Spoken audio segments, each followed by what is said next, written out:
ফেনীতে সোনাগাজীতে নুসরাত জাহান রাফির জানাজায় অংশ নিতে এসেছেন হাজার হাজার মানুষ। সরাসরি চলে যাচ্ছি সেখানে। পরে যে মাঠে তার জানাজা হবে সেই মাঠে কিছুক্ষণ আগেই সেই নুসরাত জাহান রাফির মৃতদেহটি প্রবেশ করেছে এবং সেই প্রবেশ করার পর থেকেই আগে থেকে এখানে হাজার হাজার লোক দেখতে পাচ্ছেন যে জানাজায় অংশগ্রহণ করেছে। এবং এর আগে আপনাকে যদি বলে থাকি, এই নুসরাত জাহান রাফি গত মাসের 27 তারিখে একটি শ্লীলতাহানির মামলা করেছিল একই তার নিজ মাদ্রাসার অধ্যক্ষের বিরুদ্ধে। সেই শ্লীলতাহানি করার মামলার পরেই সেই মামলায় অধ্যক্ষ যে ছিলেন সিরাজউদ্দৌলা, তিনি কারাগারে গিয়েছেন এবং গত 6 তারিখে তার যে পরীক্ষা ছিল আলিম পরীক্ষা, সেই আলিম পরীক্ষা দিতে গিয়ে পরীক্ষা শুরুর কিছুক্ষণ আগেই তাকে দুর্বৃত্তরা ডেকে নিয়ে সেই যে পার্শ্ববর্তী যে সাইক্লোন সেন্টারের 3য় তলায় নির্মমভাবে আগুনে ঝলসে দিয়ে তাকে আহত করেছে এবং আগুনে ঝলসানো শরীর নিয়ে এই নুসরাত জাহান রাফি ঢাকা মেডিকেলের বার্ন ইউনিটে দীর্ঘ 5 দিন মৃত্যুর সাথে পাঞ্জা লড়ে অবশেষে গতকাল রাতে প্রাণ হারিয়েছেন। সেই নিষ্ঠুরতা এবং সেই বর্বরতার প্রতিবাদ জানাতে আজ সকাল থেকেই ফেনী শহর এবং যেখানে যে সোনাগাজী উপজেলা রয়েছে সেখানে প্রতিবাদে ঝড় উঠেছিল।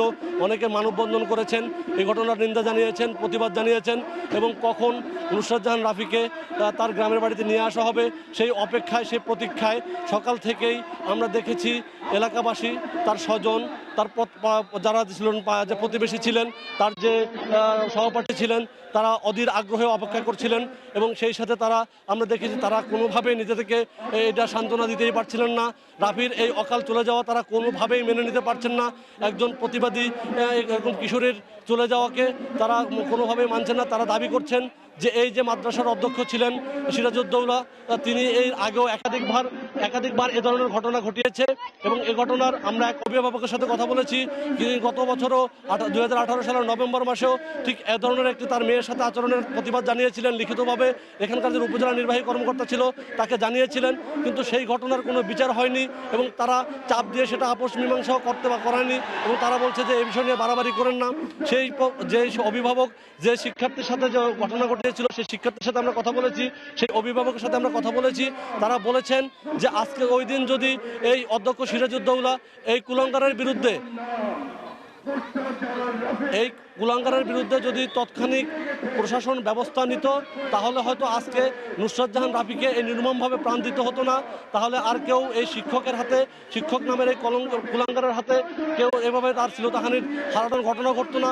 তার রেশ ধরে তাকে এভাবে নুসরাত জাহান রাফিকে আগুনে পুড়ে হয়তো মরতে হতো না। তারা দাবি করেছেন যে এই ধরনের শিক্ষক যারা যে প্রতিষ্ঠানে আছে, আজ থেকে অন্তত এমন প্রতিবাদ, এমন বিচার হবে যাতে করে ভবিষ্যতে কোনো প্রতিষ্ঠানে কোনো শিক্ষকরূপী কোনো পশু যেন তার শিক্ষার্থীর সাথে, সন্তানতুল্য শিক্ষার্থীর সাথে এ ধরনের আচরণের চিন্তাও না করতে পারে। আর অনেকেই আমাদেরকে বলেছেন যে শুধু এই কয়েকদিন নুসরাতকে নিয়ে বাড়াবাড়ির পরে একসময় হয়তো তনুর মতো এবং ভুলে যাবে, অত তার বিচার পাবে না। যদি অনেকেই বলেছেন যদি এখানে পরিমলের মতো শিক্ষকের দৃষ্টান্তমূলক বিচার হতো, তার যদি ফাঁসি হতো, তাহলে সেই দৃষ্টান্ত থেকে অনেক শিক্ষক অথবা যে কুলাঙ্গাররা রয়েছেন, তারা এই যে সিরাজউদ্দৌলার মতো যে কুলাঙ্গার রয়েছেন, তারা হয়তো এ ধরনের আচরণের কোন চিন্তাও করতেন না। বারবার এ ধরনের ঘটনা ঘটার তারা কারণ বলছেন, সুশীল সমাজ যেটা মনে করছেন যে বিচারহীনতা, এই জাতীয় ঘটনা দৃষ্টান্তমূলক বিচার হয় না, পার পেয়ে যায়, যার কারণে বারবার এ ধরনের ঘটনা ঘটে। আপনাদেরকে যদি বলে রাখি যে আমরা দেখেছি যে এই নুসরাত জাহান রাফি যে এই ঘটনা ঘটার পরে গত 27 তারিখে তার যে শ্লীলতাহানির ঘটনায় যে মামলা হয়েছিল, তারপরে সে মানসিকভাবে অনেকটা শক্তিশালী ছিল। সে তার 2 বান্ধবীকে লিখে যাওয়া চিরকুটে বলেছিল তিনি শেষ সময় পর্যন্ত লড়বেন, তিনি কোনোভাবেই আপোষ করবেন না। কিন্তু আমরা দেখতে পাচ্ছি এক সময় কিন্তু এই সমাজ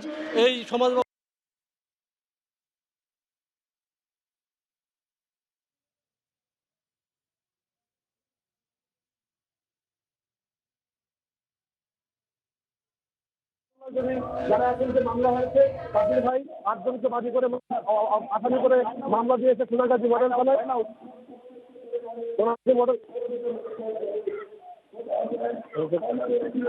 সোনাগাজী মডেল থানায় 8 জনকে আসামি করে যে মামলা দিয়েছেন, সেই মামলার এজাহার বিজ্ঞপ্তি প্রধান আসামি অধ্যক্ষ সিরাজউদ্দৌলা সহ 3 জন এজাহারনামী তাদেরকে প্রধান আসামিকে 7 দিনের এবং অন্য দুজনকে 5 দিন করে রিমান্ড দিয়েছেন। এছাড়াও যে 6 জন রয়েছেন সেই 6 জনকে 5 দিন করে রিমান্ড দিয়েছে আদালত। এবং আরেকজন কথা বলেছে, এখানে ঘটনার পর থেকে যে রাফি ছিল ডাইং ডিক্লারেশন দিয়ে গিয়েছেন, যে ডাইং 6 জনকে 5 দিন করে রিমান্ড দিয়েছে আদালত। এবং আরেকজন কথা বলেছে, এখানে ঘটনার পর থেকে যে রাফি ছিল ডাইং ডিক্লারেশন দিয়ে গিয়েছেন, যে ডাইং ডিক্লারেশনে শম্পা নামে এক মেয়ের কথা বলা হয়েছিল, নারীর কথা বলা হয়েছিল, যারা নাকি বোরকা পরিহিতের মধ্যে একজন ছিল, পরস্পরকে শম্পা নামে ডেকেছে। কিন্তু সেই শম্পার কোনো অস্তিত্ব যে তদন্তকারী কর্মকর্তার সাথে আমরা জানিয়েছেন এখনও দিতে পারেননি, তার কোনো সন্ধান পাইনি। এবং যদি আমার চিটাগাংয়ের চট্টগ্রামের যে বিভাগীয় ডিআইজি রয়েছে পুলিশের, উনি কিন্তু 10 তারিখের ঘটনা এখানে পরিদর্শনে এসে বলেছিল শম্পা তাদের হেফাজতে আছে। তার অনেক আইনজীবী বলেছেন, অনেক সুশীল সমাজ বলেছেন, এই শম্পাকে যদি আইনের আওতায় আনা যায় তাহলে এই রাফি হত্যাকাণ্ডের যে মূল রহস্য হয়তো উদ্ঘাটিত হবে।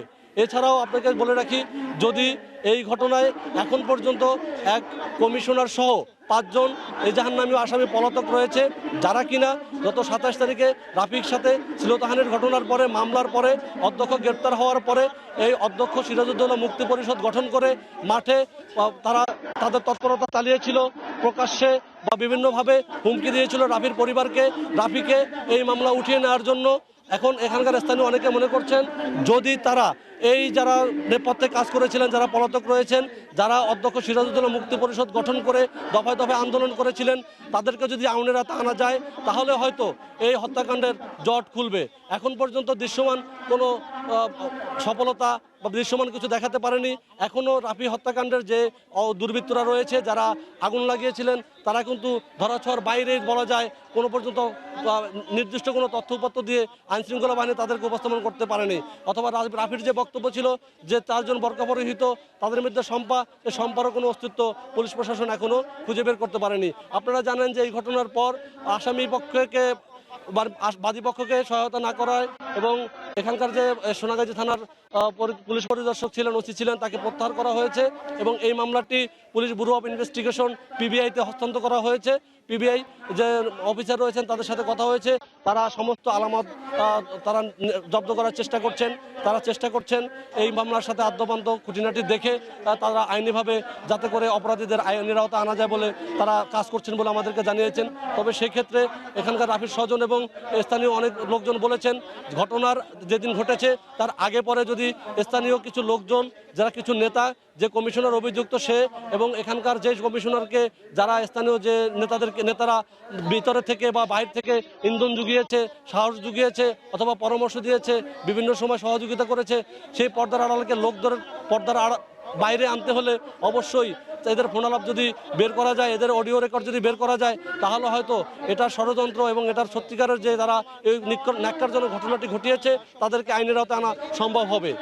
এছাড়া আপনাকে যদি বলে রাখি, আজকে সকাল থেকেই যে রাফি আসবে, রাফির মৃতদেহ নিয়ে আসার অপেক্ষায় গ্রামবাসী, তার স্বজনরা, বিভিন্ন এলাকা থেকে মানুষজন জড়ো হতে থাকে এবং তার ওদিকে যখন ময়নাতদন্ত চলছিল ঢাকার মর্গে, ঠিক তখন তার যে পারিবারিক যেখানকার যে সামাজিক অবস্থান রয়েছে উত্তর চরচান্দিয়া গ্রামে, যেখানে রাফির দাদিকে সমাহিত করা হয়েছিল, সেই দাদির পাশের একটি কবর এখানে তারা প্রস্তুত করে রেখেছিল। রাফিকে এখানকার জানাজা শেষেই সেই কবরে সে দাদির পাশে তাদের পারিবারিক ইচ্ছে অনুযায়ী শেষ সমাধি বা তাকে সমাহিত করা হবে। এবং তারা জানিয়েছেন যে রাফির যে হার না মানা মনোবল ছিল, তার যে এখানকার কম্প্রোমাইজ যে ইচ্ছা ছিল কোনোভাবেই হার মারবে না, শেষ পর্যন্ত লড়ে যাবে। কিন্তু সে দাবি জানিয়েছে বারবার যে সে তার মৃত্যুর পরও যেন এই ঘটনার কোনো না থাকে, সমঝোতা না হয়, এই ঘটনার যেন সত্যিকারের বিচার পায়, সত্যিকারের অপরাধীরা যেন আইনের আওতায় আনে।